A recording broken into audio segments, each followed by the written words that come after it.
Saudara-saudaraku yang terkasih dalam nama Tuhan, sebelum membahas materi tentang sakramen Krisma, apakah Anda tahu arti sakramen?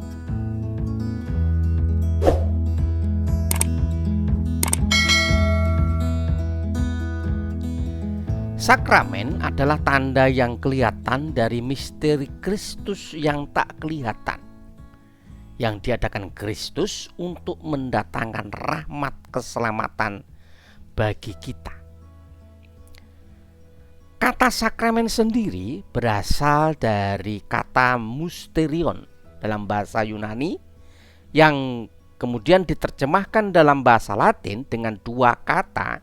Yang pertama adalah mysterium dan sacramentum. Kata sakramentum digunakan untuk menekankan tanda yang kelihatan dari kenyataan keselamatan yang tak kelihatan, yang disebut misterium.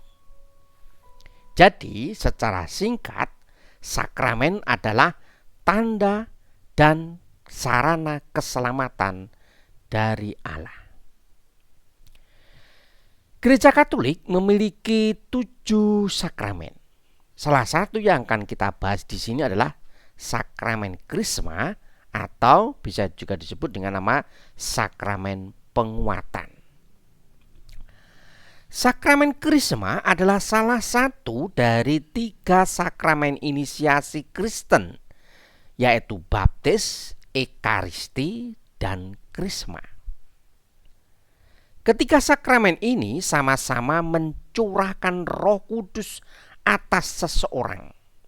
Namun, peran atau fungsi Roh Kudus yang diterima orang dari ketiga sakramen tersebut berbeda. Dalam sakramen baptis, Roh Kudus membuat dosa orang yang menerimanya dihapuskan, menjadikannya anak-anak Allah, sekaligus ahli waris janji-janji Allah, serta membuatnya menjadi anggota gereja Katolik. Sedangkan dalam sakramen ekaristi, Roh Kudus mempersatukan kita secara sakramental dengan Tuhan dan sesama. Dan dalam sakramen Krisma, Roh Kudus memampukan kita untuk menjadi saksi-saksi Kristus, yaitu melaksanakan tritugas imamat Kristus sebagai imam, nabi, dan raja. Dalam sakramen baptis, seorang pastor mengurapi ubun-ubun kita dengan minyak krisma sebagai tanda kita menerima martabat sebagai imam, nabi, dan raja. Sementara dalam sakramen krisma, Bapak Uskup akan menumpangkan tangan dan mengolesi dahi kita dengan minyak krisma sebagai tanda bahwa kita diutus untuk melaksanakan tugas sebagai imam, nabi, dan raja. Jadi bisa dikatakan sakramen baptis merupakan gerak ke dalam, di mana kita masuk dan diterima secara resmi sebagai anggota gereja. Sedangkan sakramen krisma adalah gerak keluar. Artinya kita diutus ke tengah masyarakat untuk menjadi saksi-saksi Kristus. Saudara-saudaraku yang terkasih dalam nama Tuhan, apakah ada dasar alkitabiah tentang sakramen krisma?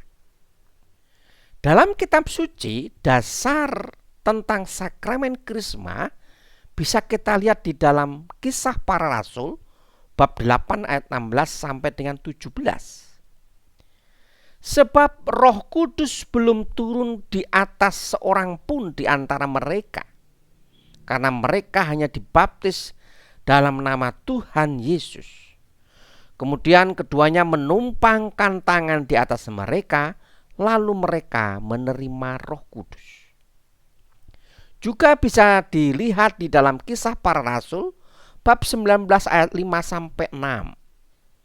Ketika mereka mendengar hal itu, mereka memberi diri mereka dibaptis dalam nama Tuhan Yesus. Dan ketika Paulus menumpangkan tangan di atas mereka, turunlah Roh Kudus ke atas mereka, dan mulailah mereka berkata-kata dalam bahasa roh dan bernubuat. Dari kedua kutipan kitab suci ini, jelas sekali bahwa sakramen Krisma membutuhkan penumpangan tangan untuk mengundang Roh Kudus. Lalu apa buah dari sakramen Krisma atau sakramen penguatan ini?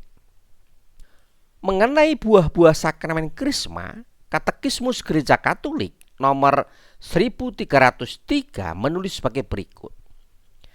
Karena itu, sakramen penguatan menghasilkan pertumbuhan dan pendalaman rahmat pembaptisan. Ia, sakramen Krisma maksudnya, menjadikan kita dengan lebih sungguh anak-anak Allah dan membuat kita berkata, Abba, ya Bapa. Yang kedua, ia menyatukan kita lebih teguh dengan Kristus. Yang ketiga, ia menambah di dalam kita karunia Roh Kudus. Yang keempat, ia mengikat kita lebih sempurna kepada gereja.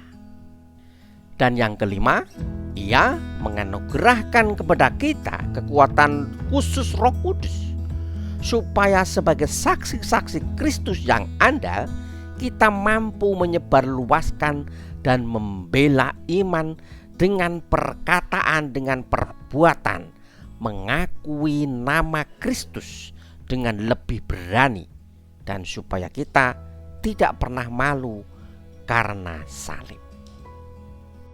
Dengan menerima Krisma, berarti kita dinilai sudah dewasa dalam iman, dilantik menjadi saksi iman dan terlibat penuh dalam gereja.